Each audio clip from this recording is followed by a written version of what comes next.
হয়, আপোনালোকে দেখা পাইছে আমাৰ কলিয়াবৰা ব্ৰিজৰ আগত চুলুং পাৰ হৈ পেলাই টান্স নামেৰে এক পাৰ্ক নিৰ্মাণ কৰিছিলে 2010 চনত। যেতিয়া নেকি আমাৰ বৰ্তমানৰ MP ৰকিবুল হুছেইন ডাঙৰীয়া তেতিয়া আছিলে চামগুৰি সমষ্টিৰ মন্ত্ৰী, পৰ্যটন বিভাগৰ দায়িত্ব তেখেতৰ হাতত আছিলে।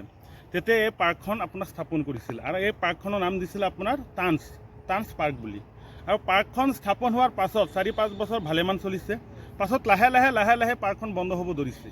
আজি এই পাৰ্কৰ অৱস্থা এনেকুৱা জুৰুলা অৱস্থা হৈছে, পাৰ্কৰ ভিতৰত যিমান সা সঁজুলি আছিলে আজি এটা সা সঁজুলি নাই। ইমান ডাঙৰ ডাঙৰ মটৰ আছিলে, ইমান কটেজবিলাক আছিলে, কটেজৰ ভিতৰত বহুত ভাল বস্তুখিনি আছিলে, খেলা ধূলা কৰাৰ বস্তু আছিলে। আজি কোনো ধৰণৰ বস্তু পাৰ্কৰ ভিতৰত আমি দেখা পোৱা নাই।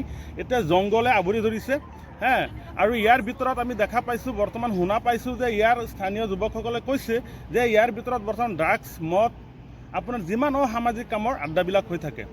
আজি চৰকাৰ তথা প্ৰশাসনক আমি দাবী জনাইছোঁ উক্ত পাৰ্কখন যাতে পুনৰাই মেৰামতি কৰি পেলাই আৰম্ভ কৰে।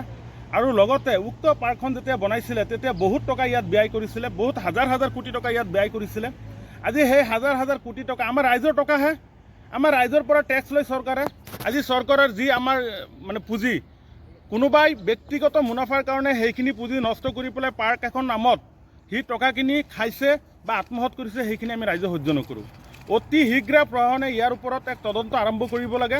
লগতে উক্ত পাৰ্কখনৰ লগত জড়িত থকা সমূহ ব্যক্তিক উপযুক্ত শাস্তি প্ৰদান কৰিব লাগে। আৰু লগতে পুনৰাই মই কলিয়াবৰৰ বিশেষকৈ আমাৰ কেশৱ মহন্ত ডাঙৰীয়াক, যিহেতু তেখেতে এতিয়া বৰ্তমান চৰকাৰৰ এজন কেবিনেট মন্ত্ৰী হয়, তেখেতক মই অনুৰোধ কৰিছোঁ অতি শীঘ্ৰে উক্ত পাৰ্কখন পৰিভ্ৰমণ কৰি পেলাই যাতে পুনৰাই এই পাৰ্কখন মেৰামতি কৰি পেলাই আৰম্ভ কৰে, তাৰ কাৰণে আমি স্থানীয় যুৱক হিচাপে অনুৰোধ কৰিছোঁ।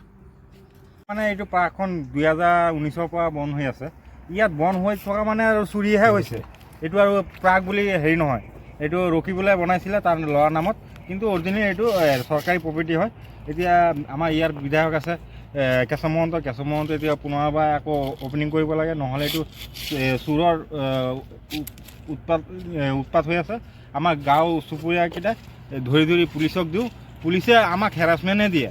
আমাৰ দেউতাক উঠাই লৈ গৈছে। ইয়াত 2 কুইণ্টেল 4 কুইণ্টেলকৈ মটৰ আছে, সেইবিলাক আমি ডেকা ল'ৰা, আমাৰ নিচিনা ডেকা ল'ৰাই 4টা উঠাব নোৱাৰোঁ। সেইকেইটাত বোলে আমাৰ দেউতাই বোলে লৈ গৈছে। মই এতিয়া আৰু এক ৰাতি থাকি আহিছে বিনা দুখত, গম পাইছে কি নাই।